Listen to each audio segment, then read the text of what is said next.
बहुत समय पहले गंगा नदी के किनारे बसा था सुंदर गांव हरियाली नगर। इस गांव में रहते थे मेहनती किसान, दुकानदार और सभी लोग बड़े सीधे सादे थे। गांव में सबसे ज्यादा सम्मान पाने वाला था एक किसान राम सिंह।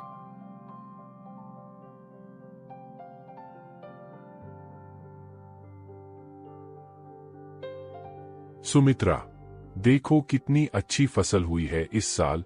गेहूं के दाने सोने जैसे चमक रहे। हाँ, भगवान का शुक्र है। आपकी मेहनत और ईमानदारी का फल मिला है। पापा, आप हमेशा कहते हैं कि मेहनत और सच्चाई से कमाया गया पैसा ही सुख देता है। बिल्कुल सही कहा बेटा। झूठ और धोखे से कमाया गया पैसा कभी टिकता नहीं। इसी समय शहर से आया एक व्यापारी मनोहर। उसके पास बहुत पैसा था, लेकिन वो धोखेबाज और लालची था। वह हमेशा लोगों को धोखा देकर अपना फायदा करता था। नमस्कार भाइयों, मैं दूसरे गांव से आया हूं। मनोहर अग्रवाल है मेरा नाम। सुना है आपके गांव में बहुत अच्छी फसल होती है। हाँ साहब, हमारे यहाँ की फसल बहुत अच्छी होती है। राम सिंह भाई सबसे अच्छे किसान हैं। मनोहर गांव घूमते घूमते राम सिंह के खेत तक पहुंच जाता है। तो आप है राम सिंह जी, आपकी बहुत तारीफ सुनी है। नमस्कार साहब, आइए बैठिए। क्या सेवा कर सकते हैं आपकी? मैं आपकी पूरी फसल खरीदना चाहता हूँ। नाम है मनोहर अग्रवाल। ये तो बहुत अच्छी बात है। आप क्या भाव देंगे? ये भोला भाला लगता है, इसे आसानी से बेवकूफ बनाया जा सकता है। मैं आपको बाजार से 50 रुपए ज्यादा दूंगा प्रति क्विंटल। बस एक छोटी सी शर्त है, पहले आप मुझे 50,000 रुपए एडवांस दे। ये मेरी कंपनी की पॉलिसी है। लेकिन साहब, खरीदार एडवांस देता है, बेचने वाला नहीं। अरे भाई, आप गांव के लोग हैं, शहर के तरीके नहीं जानते। बड़े व्यापार में यही होता है। मैं आपकी फसल का इंश्योरेंस भी करवाऊंगा। हाँ, अगर इंश्योरेंस हो जाए तो अच्छा है, लेकिन 50,000 रुपए तो बहुत ज्यादा है। ठीक है, आप जितना दे सके, 25,000 रुपए ही सही। ठीक है, मैं पहले अपने घर पर बात करके आपको बताता हूँ। राम सिंह अपने घर की ओर चल देता है।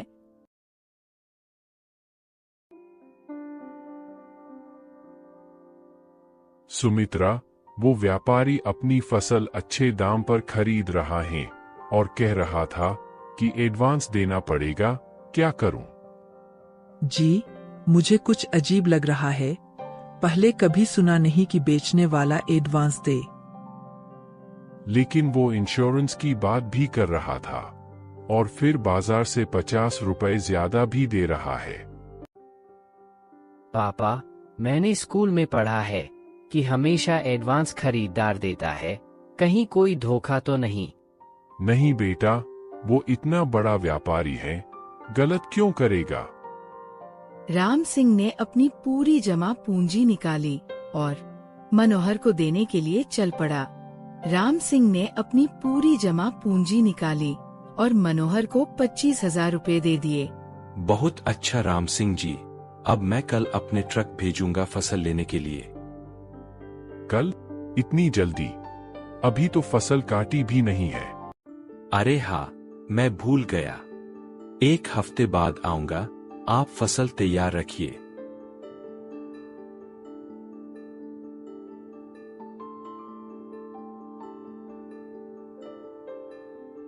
राम सिंह भाई, वो व्यापारी चला गया। कुछ जल्दी में लग रहा था। हाँ, कह रहा था कि दिल्ली में अर्जेंट काम है, 1 हफ्ते बाद वापस आएगा। राम सिंह, मुझे उस व्यापारी पर शक है। उसकी आंखों में धोखा दिख रहा था। पंडित जी, आप व्यर्थ की चिंता करते हैं। वो इतना बड़ा व्यापारी है। दिन बीतते गए, लेकिन मनोहर का कोई पता नहीं चला। राम सिंह हर रोज रास्ता देखता रहता। 1 हफ्ता, 2 हफ्ते, महीना बीत गया। राम सिंह परेशान दिखते हुए फसल भी खराब होने लगती है।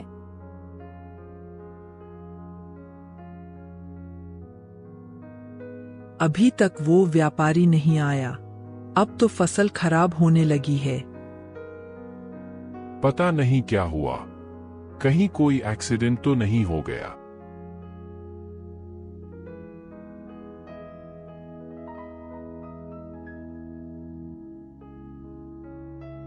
राम सिंह दूसरे व्यापारियों से मिलते हुए, राम सिंह भाई, आप कह रहे हैं कि मनोहर अग्रवाल नाम का व्यापारी दिल्ली में कोई ऐसा व्यापारी नहीं है। क्या मतलब?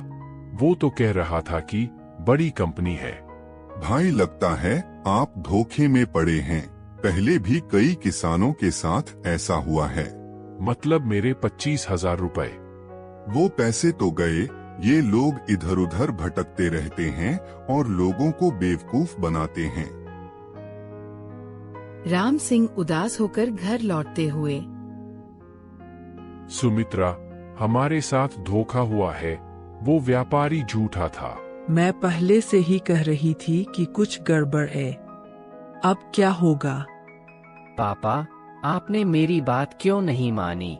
मैं कह रहा था कि कुछ तो गलत है। मैं बहुत भोला था बेटा, लालच में पड़ गया। गांव में हलचल मची। गांव के लोग राम सिंह के घर इकट्ठे होते हुए, राम सिंह भाई, सुना है आपके साथ धोखा हुआ है। हमें लगा ही था कि कुछ गड़बड़ है। वो व्यापारी बहुत जल्दी में था। बेटा, मैंने पहले ही कहा था कि उसकी आंखों में धोखा है, लेकिन अब पछताने से क्या फायदा। राम सिंह की फसल खराब होते हुए राम सिंह की फसल बर्बाद हो गई। उसके पास न पैसे थे, न कोई खरीदार। परिवार की आर्थिक स्थिति खराब हो गई। राम सिंह अपने खेत में अकेले बैठे हुए सोचते हुए, मैंने बहुत बड़ी गलती की है। लालच में पड़कर अपनी मेहनत की कमाई गंवाई है, लेकिन अब हार नहीं मानूंगा।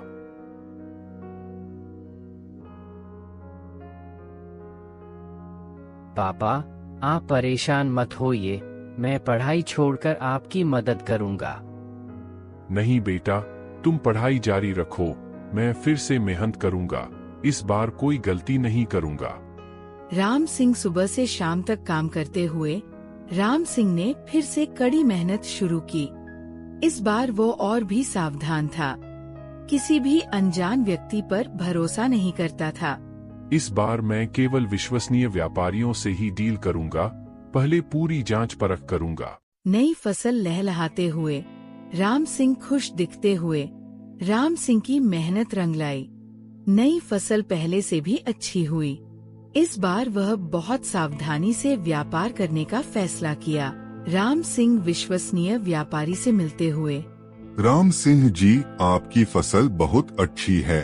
हम आपको सही दाम देंगे। पहले मैं आपके बारे में पूरी जानकारी लूंगा, फिर डील करूंगा। बिल्कुल सही कह रहे हैं। यहाँ मेरे सभी डॉक्यूमेंट्स हैं, आप जांच लीजिए। राम सिंह सभी डॉक्यूमेंट्स जांच करके डील करके वापस आता है। और तभी मनोहर भी गांव में वापस आता है। राम सिंह जी, मैं वापस आया हूँ। मुझे माफ कर दीजिए। तुम्हारी हिम्मत कैसे हुई यहाँ वापस आने की? भाई, मैं बहुत पछता रहा हूँ। मेरे साथ बहुत बुरा हुआ है। अरे धोखेबाज, तूने राम सिंह भाई को बर्बाद कर दिया था। मैंने कई लोगों को धोखा दिया था, लेकिन अब मेरे साथ भी वैसा ही हुआ है। मेरे साझीदार ने मुझे धोखा दिया, मेरा सब पैसा ले गया। तुम्हारे साथ जो हुआ वो तुम्हारी करनी का फल है। मैं जानता हूँ। मैं आपको आपके पैसे वापस करना चाहता हूँ। मेरे पास एक गहना है, उसे बेचकर पैसे दूंगा।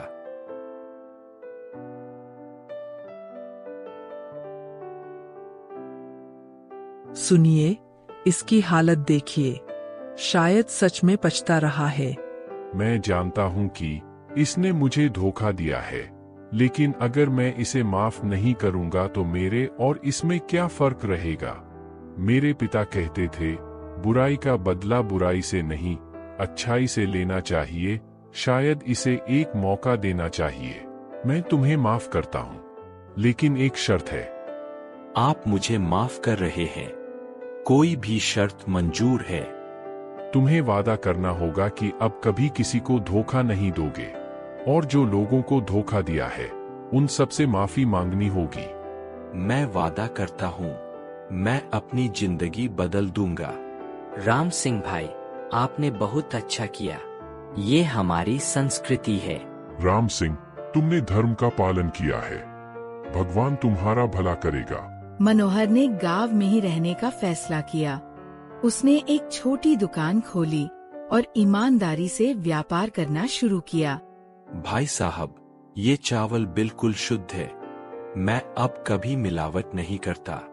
वाह मनोहर भाई, आपके यहाँ से सामान लेने में अब डर नहीं लगता। भाई, झूठ और धोखे से जो कमाई होती है वो टिकती नहीं। अब मैं सच्चाई से काम करता हूँ। समय बीतता गया। राम सिंह की मेहनत और ईमानदारी का फल मिला। उसकी खेती फिर से फल फूल रही थी। राम सिंह और मनोहर मिलकर गांव के विकास की योजना बनाते हुए। मनोहर, तुम्हारे व्यापारिक अनुभव से हम गांव के लोगों को बेहतर व्यापार सिखा सकते हैं। जी हाँ, मैं सभी को सिखाऊंगा कि कैसे ईमानदारी से व्यापार करके अच्छा फायदा कमाया जा सकता है। गांव में एक नया व्यापारी आते हुए, लेकिन इस बार सब सावधान। मैं मुंबई से आया हूँ, आपकी फसल खरीदना चाहता हूँ।